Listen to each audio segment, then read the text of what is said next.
शिक्षा एक जरिया है तरक्की का हासिल तो कर। कि शिक्षा एक जरिया है तरक्की का हासिल तो कर। शिक्षा रोशनी है आंखों की हासिल तो कर। शिक्षा दवा है गरीबी और मजबूरी की हासिल तो कर। हासिल तो कर वो मुकाम जिससे तुझे सुकून मिले, औरों को दिखा सके तू रास्ता, ऐसा जुनून हासिल तो कर। नमस्कार साथियों, स्वागत है आपका यूट्यूब के इस ऑनलाइन प्लेटफॉर्म पर। तो दोस्तों, लैब असिस्टेंट बीएसटीसी पीटीटी की अपनी ये क्लासें रेगुलर चल रही है, जिसके क्रम में ये तीसरी क्लास है। आज राजस्थान जीके की मिश्रित क्लास है, कल से वापस टॉपिक वाइज क्लासें प्रारंभ हो जाएगी। तो चलिए साथियों, आज की इस क्लास का आनंद लेते हैं, आपका प्रैक्टिस करते हैं कि कितने के क्वेश्चन आपके सही होते हैं। अंत में कमेंट करके ये जरूर बताएं। चैनल पर पहली बार आए हो तो सब्सक्राइब कीजिएगा, साथ ही साथ घंटी वाला बटन ऑल पे प्रेस कर दीजिएगा, ताकि जब भी वीडियो आएंगे आपको उसकी नोटिफिकेशन सबसे पहले मिलेगी। चलिए साथियों, शुरू करते हैं आज की इस क्लास को। सबसे पहला क्वेश्चन है, प्रसिद्ध एकी आंदोलन का सूत्रपात किसने किया था? यानी एकी आंदोलन किसने चलाया था दोस्तों? गोविंद गुरु, मोतीलाल तेजावत, साधु सीताराम दास या केसरी सिंह बारठ? जल्दी से इसका राइट आंसर बताना है मेरे साथियों। प्रसिद्ध एकी आंदोलन किसने चलाया था? चलिए तो इसका राइट आंसर देखते हैं दोस्तों। 1921 में एक ही आंदोलन दोस्तों 1921 में आदिवासियों की मसीहा मोतीलाल जी तेजावत के द्वारा चलाया गया था। यानी मोतीलाल तेजावत को आदिवासियों की मसीहा कहते हैं। इन्होंने 1921 ईस्वी में एक ही आंदोलन चलाया था। चलिए भाई, आगे बढ़ते हैं अगले सवाल की ओर। गोविंद गुरु ने दोस्तों संप सभा और भक्त पंथ की स्थापना की थी। बहुत सारे साथी कह रहे सर पूरे ऑप्शनों की व्याख्या करो, तो पूरे ऑप्शनों की व्याख्या करेंगे तो बहुत ज्यादा समय लगेगा। हालांकि आपकी तैयारियां इस समय अंतिम चरण में हैं, लेकिन ये तो केवल प्रैक्टिस के लिए है, वो मैं एमसीक्यू बेस चला रहा हूं। चलिए दोस्तों, दूसरे क्वेश्चन की ओर आगे बढ़ते हैं। अमर शहीद नानक जी भील का संबंध था। यानी अमर शहीद नानक जी भील का संबंध किस रियासत से था या किस जिले से था?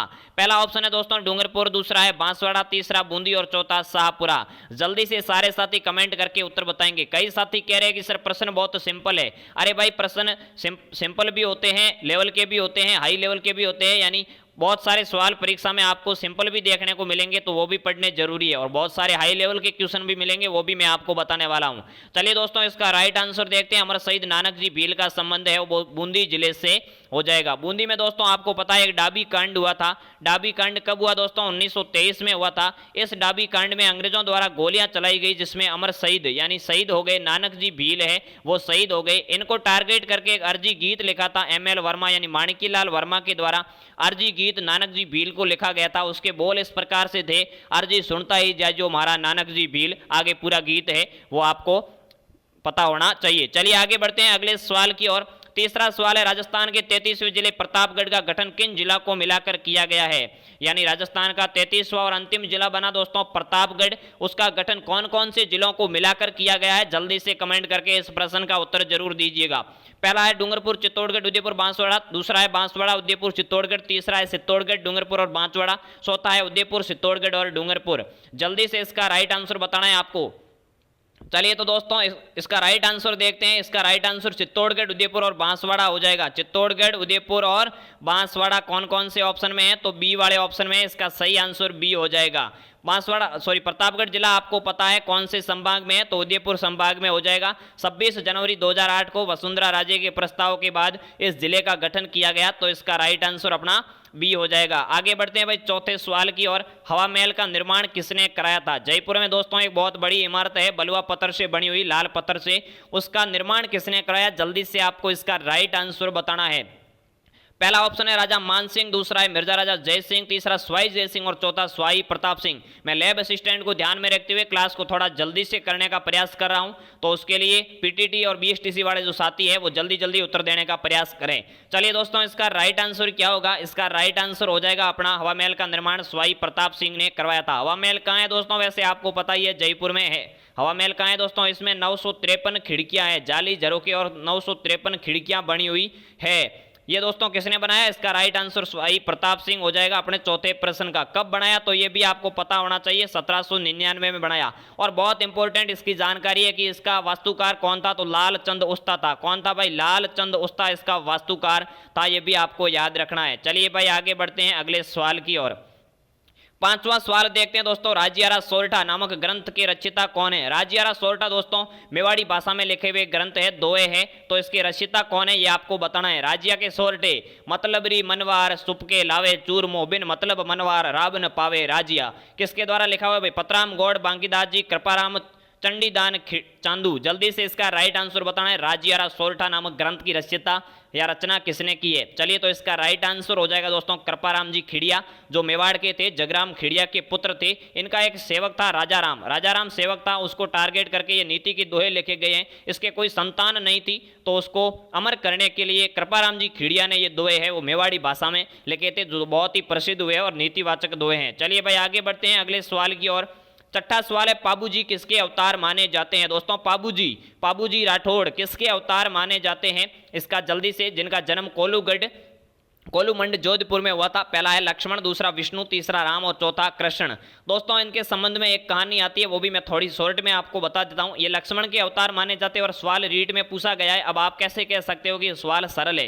रीट परीक्षा में पूछा गया सवाल सरल कैसे हो सकता है? तो पाबूजी राठौड़ है वो लक्ष्मण के अवतार माने जाते हैं। दोस्तों जब सुपर्णखा रावण की बहन लक्ष्मण से विवाह करने के लिए गई थी, तब लक्ष्मण लकड़ियों के अलाव तपा रहे थे और उसके चारों ओर घूम रहे थे। तब सुपर्णखा भी उनके पीछे पीछे घूम गई और 3 बार घूम गई, यानी 3 फेरे ले लिए। फिर लक्ष्मण को पता चला कि सुपर्णखा फेरे ले रही है, तो उसके बाद में पाबूजी ने भी 3 फेरे लिए थे। इसी वजह से इनको लक्ष्मण का अवतार कहते हैं, क्योंकि चौथे फेरे में वो देवल चारिणी की गायें छुड़ाने के लिए चले गए थे बीच में, तो इसी वजह से इन्हें लक्ष्मण का अवतार कहते हैं। अगर आप किसी को पता था तो अच्छी बात है, नहीं था तो आज से कर लीजिएगा।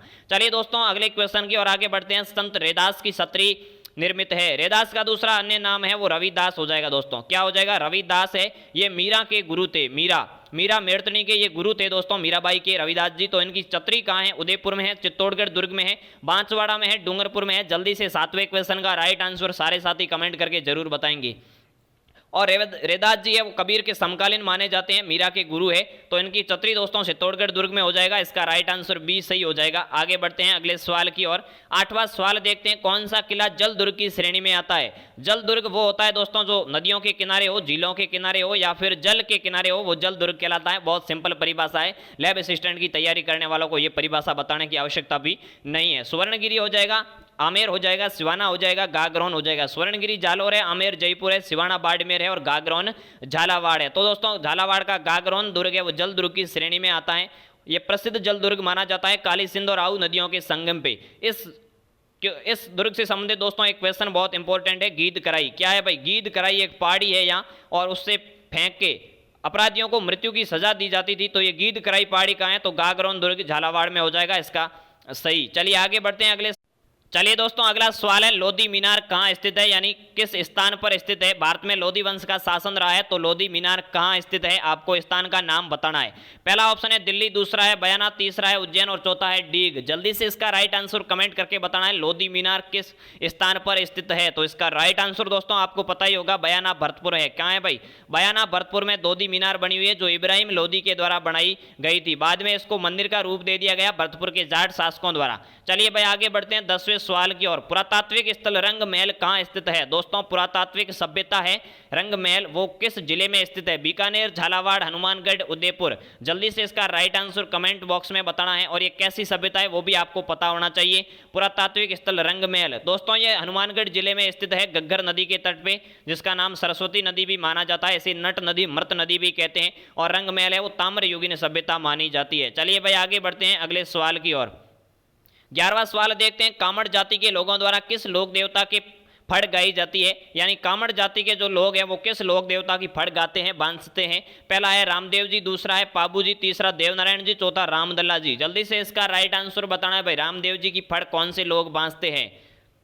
सॉरी, कामड़ जाति के लोग कौन सी फड़ बांधते हैं, मैंने उत्तर बता दिया है। तो चलिए रामदेव जी इसका राइट आंसर हो जाएगा। और किस वाद्य यंत्र के साथ बजाई जाती है? तो रावण हत्था इसका हो जाएगा कि रावण हत्था वाद्य यंत्र के साथ पाबू जी और रामदेव जी की फड़ बांधी जाती है। और 13 ताली नृत्य भी कामड़ जाति की महिलाएं रामदेव जी के मेले के दौरान करती है, ये भी आपको पता होना चाहिए। रामदेव जी का प्रसिद्ध स्थान है वो रामदेवरा जैसलमेर हो जाएगा। आगे बढ़ते हैं दोस्तों अगले सवाल की ओर। रॉक फॉस्फेट की खान कहाँ स्थित है? रॉक फॉस्फेट एक खनिज है, इसकी खान कहाँ पर स्थित है? जल्दी से आपको बताना है, दरीबा में है या खोद दरीबा में है, रामपुरा अगुचा में है या जावर में है या झामर कोटड़ा में है? जल्दी से इसका राइट आंसर बताना है, रॉक फॉस्फेट की खान किस स्थान पर है? चलिए इसका राइट आंसर, खनिज आपके अच्छे से पढ़े हुए होंगे, तो इसका राइट आंसर हो जाएगा झामर कोटड़ा उदयपुर। क्या है भाई, झामर कोटड़ा उदयपुर में रॉक फॉस्फेट की खान है, जो भारत की प्रसिद्ध खान मानी जाती है। खो दरीबा से दोस्तों तांबा निकलता है, रामपुरा आगूसा से चांदी और सीसा जस्ता निकलती है, और जावर से भी सीसा जस्ता और चांदी निकलती है। जहां से सीसा जस्ता निकलता है वहीं से ही चांदी निकलती है, ये भी आपको फैक्ट पता होना चाहिए। चलिए 13वें क्वेश्चन की ओर आगे बढ़ते हैं। सीताबाड़ी में किस जनजाति से संबंधित मेला लगता है? दोस्तों सीताबाड़ी एक स्थान है बारा का, कहाँ है, किस जिले में? बारा जिले में है। और इस मेले में किस जनजाति से संबंधित मेला लगता है, यानी मेला कौन सी जनजाति से संबंधित है? गरासिया, भील मीणा या फिर शहरिया या कालबेलिया? जल्दी से इसका राइट आंसर बताना है, कौन सी जनजाति से संबंधित मेला लगता है। इसका राइट आंसर दोस्तों शहरिया जनजाति हो जाएगा। इसे शहरिया जनजाति का कुंभ भी कहते हैं, बहुत बड़ा मेला है शहरिया जनजाति का। तो ये सीताबाड़ी केलवाड़ा बारा में लगता है। चलिए भाई आगे बढ़ते हैं अगले 14वें सवाल की ओर।